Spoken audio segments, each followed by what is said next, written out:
have to go, but Joe, doesn't more need, I mean, it looks like they're trying to stop the president from, but doesn't it sound like a lot of damage has been done to the USPS and that it needs to be shored up? They need funding, is what they need. They need funding ASAP. And Congress needs to get back as quickly as possible to specifically figure out what exactly has happened with the reorganization. I know there's an investigation, an internal investigation going on inside the post office to look at these changes that obviously could have been done after the election. DeJoy doing this before the election obviously is going to stir chaos. He knows that. He knows that in the middle. I mean, if he's any kind of manager at all, you bring up a great point. We're in the middle of a pandemic. There are senior citizens, there are rural voters, there are veterans They're not getting who need the United States Post Office to deliver more now than ever before. They need their medicine. For our soldiers overseas, they need their care packages.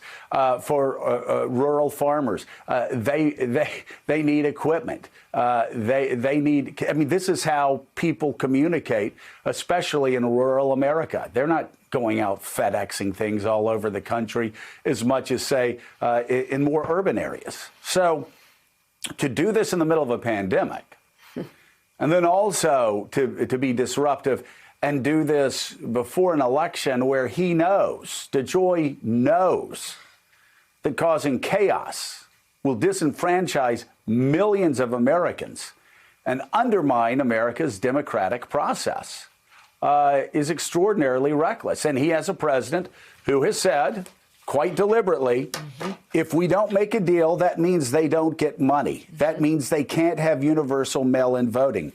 They just can't have it. So you have DeJoy, who is a part of this conspiracy now, to undermine American democracy, to stop people from being able to vote by mail.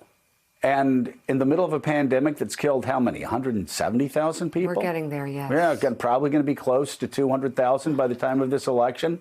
To have that as your legacy, that in the middle of a pandemic, you undermine the United States Post Office's ability to deliver life-saving medicine, to deliver packages for vets, to help people in rural communities stay in touch with their loved ones and their business partners across the country and across the globe, to stop people from voting in the election. That's your legacy?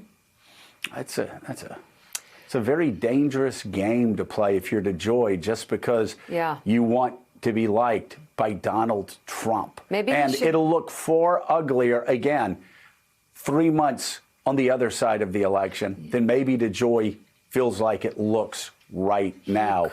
Could check out the Twitter feed of Jeff Bennett, NBC's Jeff Bennett, who pointed out in his reporting that a lot of vets aren't getting the things that they need, including medicines, medications.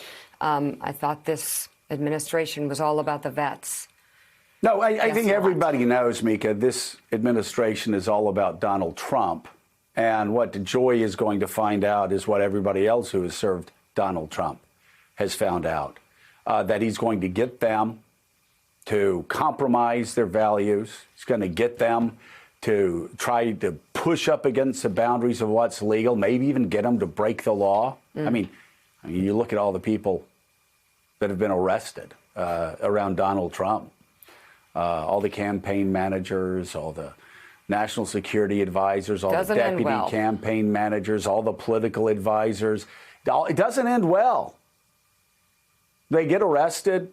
They get convicted of a felony. But he doesn't. And then he throws them under the bus. But Donald Trump doesn't. He's got immunity. No, he's got immunity. So, again, I just wonder if DeJoy really wants to be that guy. Because make no mistake, right now, he's that guy who's helping Donald Trump keep medicine from senior citizens, keep letters from veterans, and keep millions and millions of Americans from voting. Still to come, new reporting on the coronavirus as the president pushes for schools to reopen. The CDC warns that COVID rates are steadily increasing in children.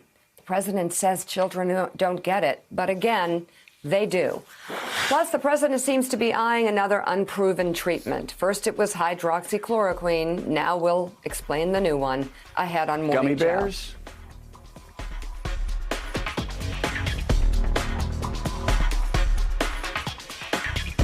Thanks for checking out MSNBC on YouTube, and make sure you subscribe to stay up to date on the day's biggest stories. And you can click on any of the videos around us to watch more from Morning Joe and MSNBC. Thanks so much for watching.